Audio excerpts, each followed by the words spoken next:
Assalamualaikum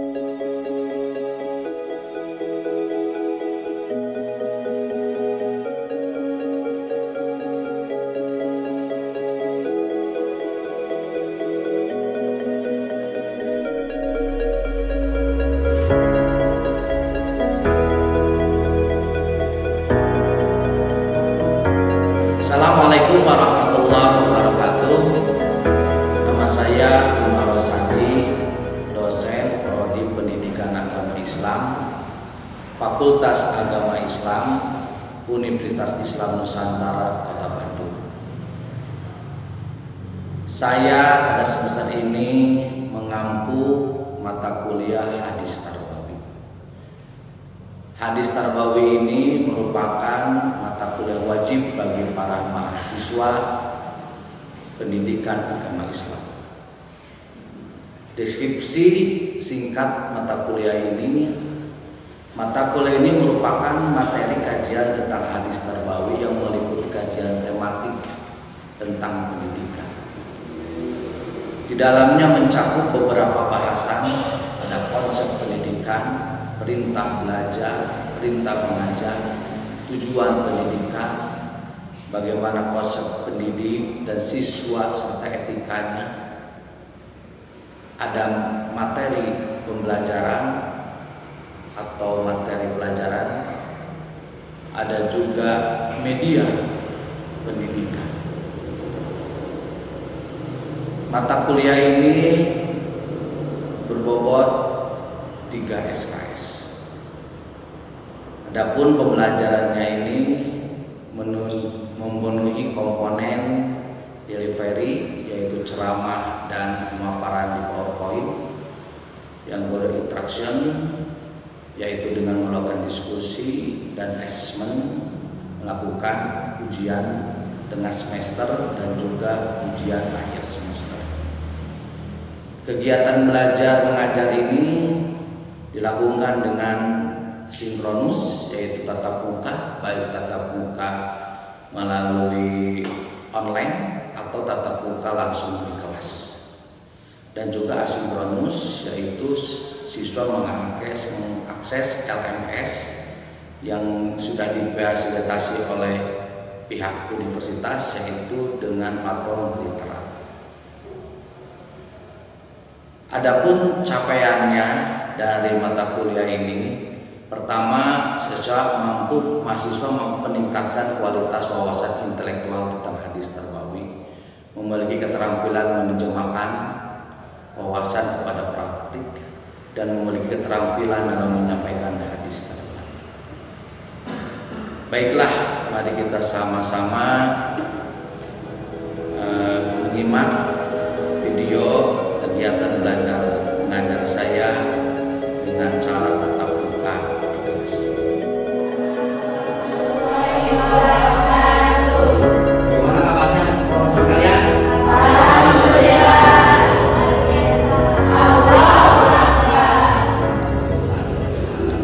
Sehat semuanya ya? Sehat. Semester ini Bapak mengampu mata kuliah hadis Tarbawi. Semester kemarin Bapak mengampu mata kuliah ulumul hadis. Jadi sekarang masih ada nyambung. Karena sebelum hadis Tarbawi ini kita harus mempelajari dulu ulumul hadis.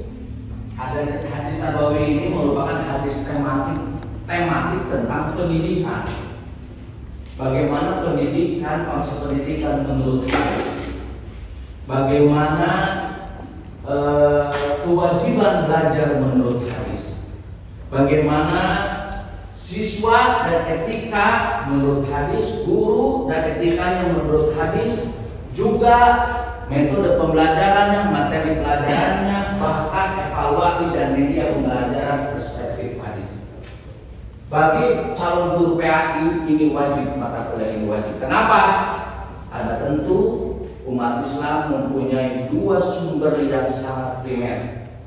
Yang pertama adalah Al-Quran, yang kedua hadis. Hadis ini juga menjadi dasar bagi kehidupan kita sehari-hari, termasuk kepada pendidikan. Para ulama menganalisis, meneliti sehingga bisa dikumpulkan menjadi tema pendidikan perspektif hadis. Inilah hadis tarbawi. Ya. Hadis tarbawi ini Anda kalau belajar hadis tarbawi ini diharapkan Anda bisa menguasai wawasan-wawasan pendidikan perspektif hadis dan bisa menjelaskan anak-anak sekalian itu bagaimana menjelaskan konsep-konsep pendidikan menurut hadis. Nah ini tujuan dalam kuliah hadis tarbawi ini. Baik, sebelum kita lanjut, sebetulnya sekarang ini adalah pengantar karena ini pertemuan pertama. Setelah pengantar kita nyambung kepada kontrak belajar. Jadi metode pembelajaran kita itu pertama ceramah, paling 1 kali 2 kali, yang selanjutnya adalah diskusi. Hadis tarbawi ini mempunyai 3 SKS. Baik, kita lanjut kepada pengantar hadis tarbawi. Sekarang kalau Anda setelah belajar ini nanti pengantar hadis tarbawi, Anda itu diharapkan satu setelah beres ini mempelajari hadis tarbawi atau pengantar ini menjelaskan pengertian hadis, menjelaskan pengertian tarbawi, kemudian pengertian hadis tarbawi, alasan hadis sumber hukum, menjelaskan tujuan hadis tarbawi dan menjelaskan manfaat hadis tarbawi. Setelah belajar pengantar hadis tarbawi, jadi setiap hari itu ada tujuannya, ada yang bisa didapatkan. Sekarang apa itu hadis? Mungkin pada waktu Bapak belajar ulumul hadis, Anda masih ingat apa itu hadis? Dikri, nama hadis dikri? Hadis. Oh, ya. Hilang neneknya. Oh. Tapi nama hadis? Hadis perkataan dan perbuatan yang dari Rasulullah Sallallahu Alaihi Wasallam. Ini nama hadis ini?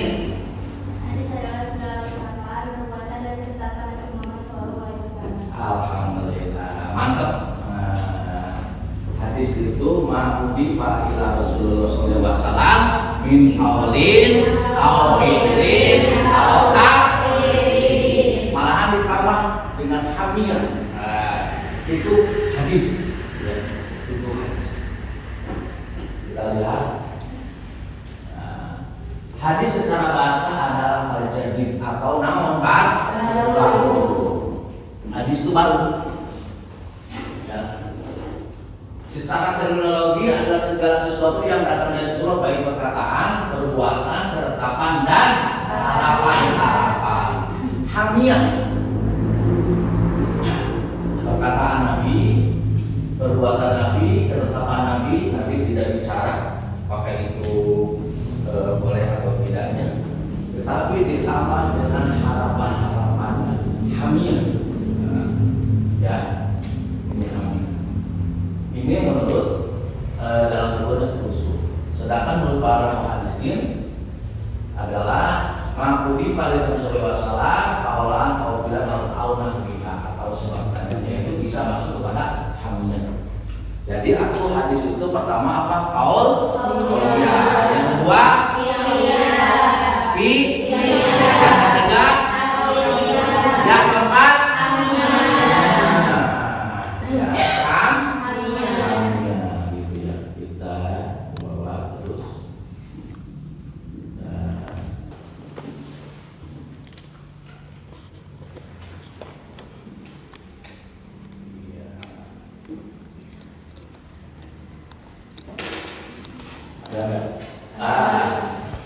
sehingga tadi dari definisi tadi ada kolia, ada filia, ada takdir, ditambah dengan harapan hamiyah.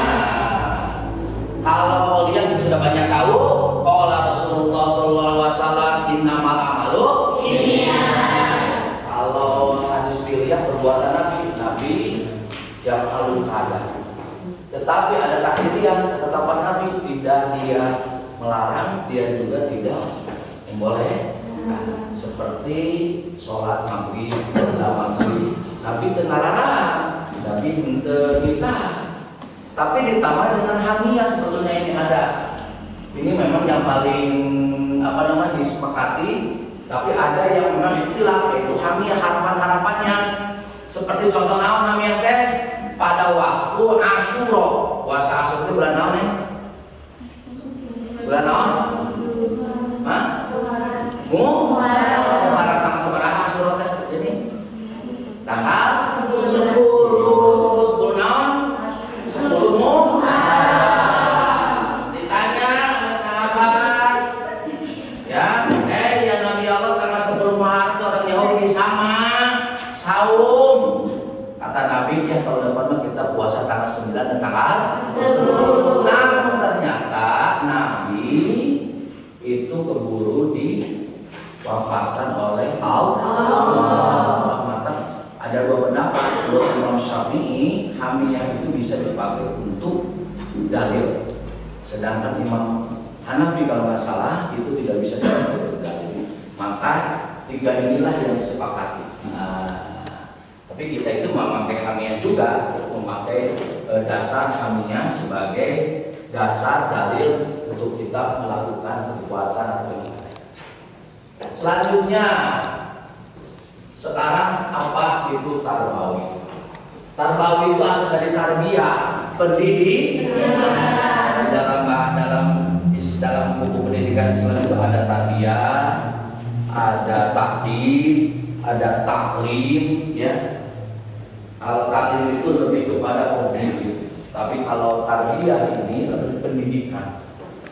Menurut tafsir, tarbiyah atau pendidikan adalah pengembangan seluruh potensi anak didik secara bertahap menurut ajaran Islam. Ini menurut tafsir. Di buku lain juga katakan bahwasanya usaha sadar dari manusia dewasa kepada yang lain untuk mengembangkan potensi yang ada dalam potensi manusia dengan cara manusia itu pendidikan. Jadi itu kalau hadis tarbawi adalah hadis-hadis yang objek dan kontennya berkaitan dengan pendidikan dalam rangka mendidik dan membangun. Berarti ini termasuk kepada hadis tematik. Kalau di dalam tafsir itu ada tafsir tematik, tafsir maudhu'i. Kalau ini hadis tematik. Jadi dengan mempelajari ini, anda sekalian akan mengetahui bagaimana konsep evaluasi menurut hadis, bagaimana konsep media pembelajaran menurut hadis. Apakah memang Nabi Muhammad itu melakukan media pembelajaran? Ya. Bagaimana metode pembelajaran menurut hadis? Jadi ini kita itu membahas pendidikan perspektif hadis dikontekstualkan dengan zaman sekarang. Kali ini gunanya kita meneliti, kita mempelajari ini hadis tarbawi. Lanjut. Sekarang manfaat. Ini ada manfaat nih. Manfaat hadis tarbawi itu menjadi dasar dalam berpikir dan bertingkah laku.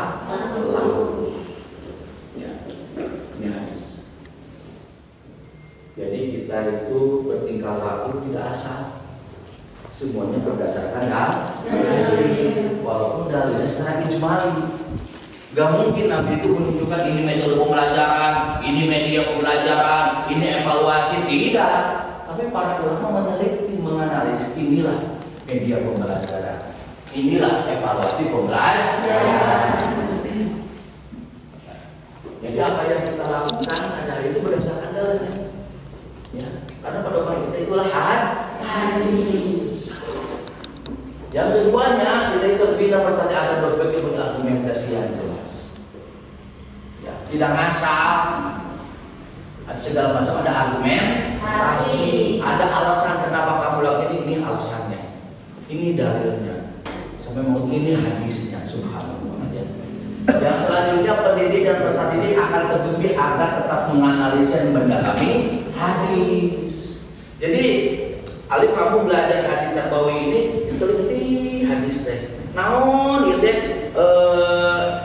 Pelajaran yang bisa dipetik dari hadis pasti. Karena kalau Anda belajar hadis tarbawi ini akan meneliti terus ya apa yang ada dalam hadis tersebut. Nabi sebagai teladan yang pasti bagi umat muslim, mengimplementasikan nilai hadis dalam kehidupan sehari-hari tujuan kita. Jadi hadis itu tidak hanya dipelajari, tidak hanya dihafal, tapi diaplikasikan dalam kehidupan sehari-hari, termasuk hadis pendidikan. Ya. Gitu. Lanjut, ada lagi nggak? Harus dari situ ya. Ada tujuannya sekarang. Ada tujuannya. Tujuan kita belajar hadis. Nah, coba jawab teman-teman.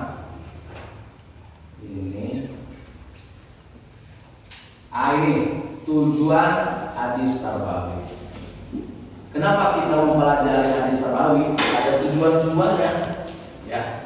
Pertama, menjadi dasar bagi calon pendidik agar pola pikir seperti pola pikir Nabi Muhammad SAW. Pasti perkataan Nabi itu tidak sembarangan. Perkataan itu hanya sesuai dengan jalan pikir Nabi Muhammad. Gitu ya. Jadi pola pikir kita. Kenapa Nabi itu suri teladan bagi kita? Yang kedua, tujuannya gemar membaca hadis Nabi sebagai dasar pedoman setelah Al-Qur'an. Itu terus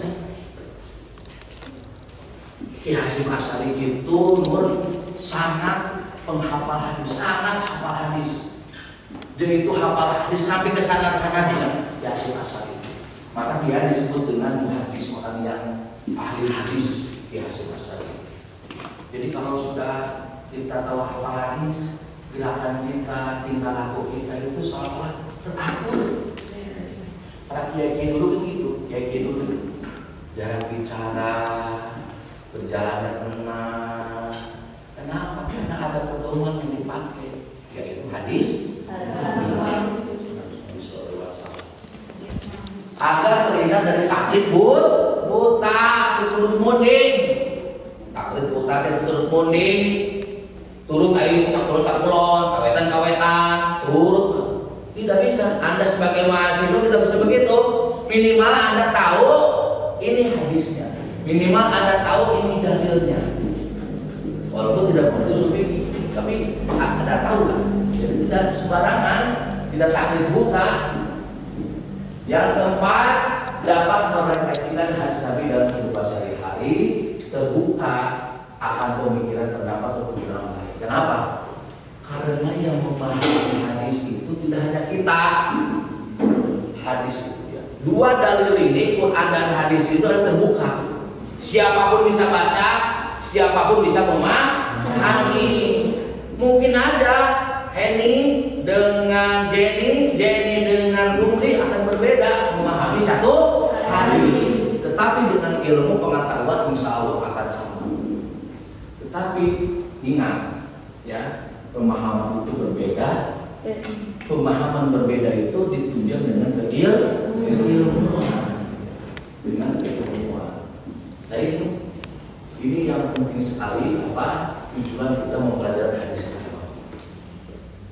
Sehingga anak-anak itu betul-betul akan mengerti bahwasannya hadis ini ternyata betul-betul rahmatan lil alamin. Nabi Muhammad itu adalah rahmat bagi seluruh alam. Nanti kesananya Anda akan meyakini bahwasanya Islam itu memang sempurna, masuk dalam ulum-ulum kehidupan sehari-hari.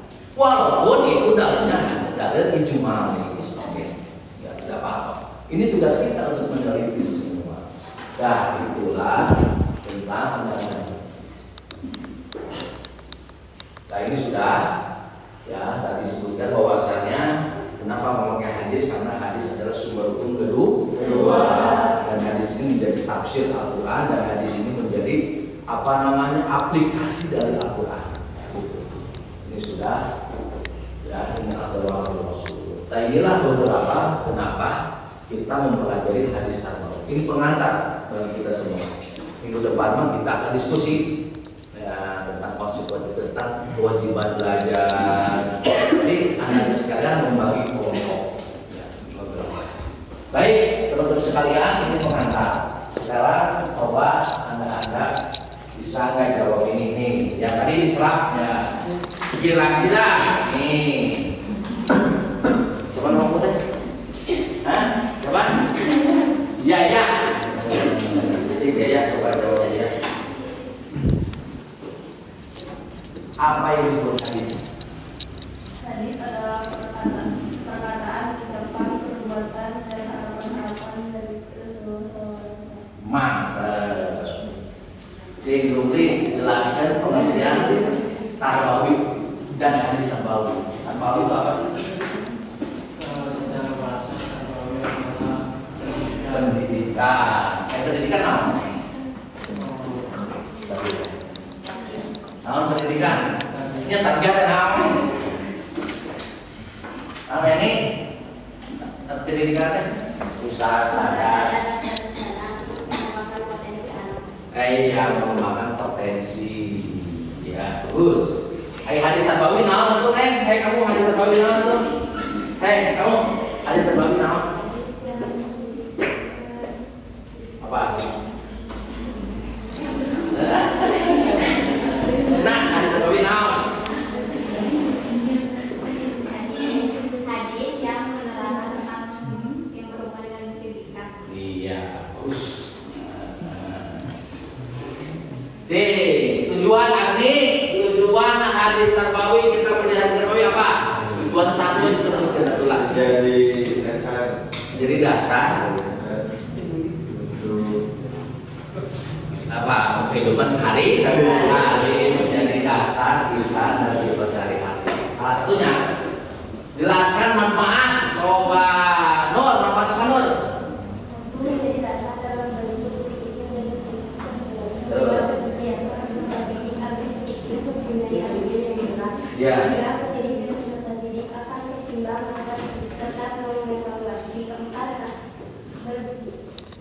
Ya. Sebagai teladan. Iya. Itulah manfaat dari mempelajari hadis tarbawi.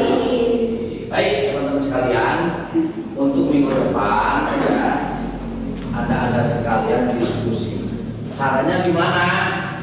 Caranya yaitu pertama membuat makalah. Makalahnya gimana penulisannya? Yang pertama tulis dulu hadisnya. Pertama apa? Tulis hadis. Ya. Hadisnya ditulis. Ya diketik itulah. Yang kedua terjemahkan. Terjemahkan. Yang ketiga analisis. Dianalisis Anda itu. Hadis ini tentang apa, ini tentang apa, dijelaskan oleh Anda. Ya. Tetapi di elaborasi atau di elaborasi ditambahkan dengan teori-teori yang lain. Misalkan teori protafsir, teori Pak Jawad Dahlan, teori Pak Muhyiddin Syah, ya diperdalam, diperluas, dianalisis isi hadis itu. Ya. Yang selanjutnya yang berapa? Keempat itu apa pelajaran yang bisa dipetik dari hadis tersebut? Apa pelajaran yang bisa dipetik dari hadis tersebut? Tulis kamu. Hadis ini menerangkan ya pelajaran yang bisa dipetik dari hadis ini. Satu, tentang kewajiban belajar. Dua, apa yang harus didahulukan dalam mempelajari ilmu. Tadi itu apa namanya itu hadis pelajaran bisa dipetik. Yang selanjutnya di sini. Ya, itu cara memahami. Jadi Anda bentuk makalah nanti materi pelajarannya akan diberikan.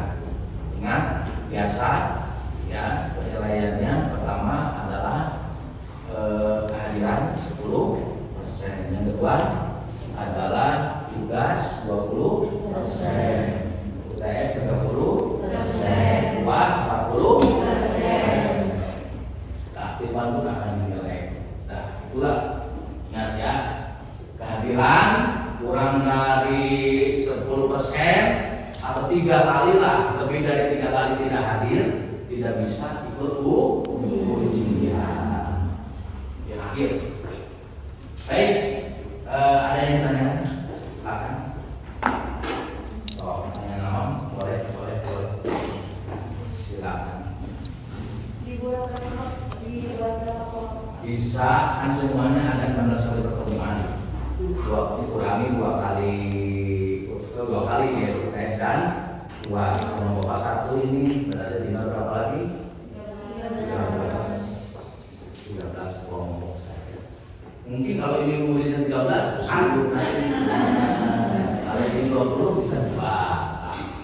Begitu ya. Ada yang ditanyakan ya? Cukup.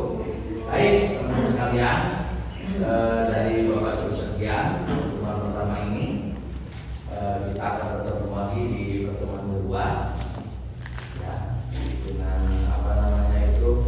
dengan materi yang berikutnya. Baik, wassalamualaikum warahmatullahi wabarakatuh. Waalaikumsalam warahmatullahi wabarakatuh. Sudah neng, subhanallah.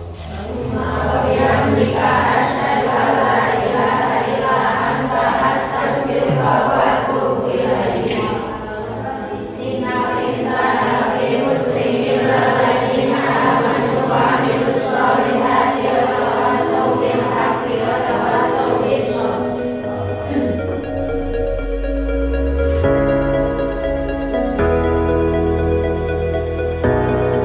Demikianlah kegiatan belajar mengajar saya dengan cara tatap muka di kelas bersama mahasiswa pada pertemuan pertama kali. Dari saya cukup sekian. Wallahu a'lam, wallahu muwaffiq ila aqwamit thoriq.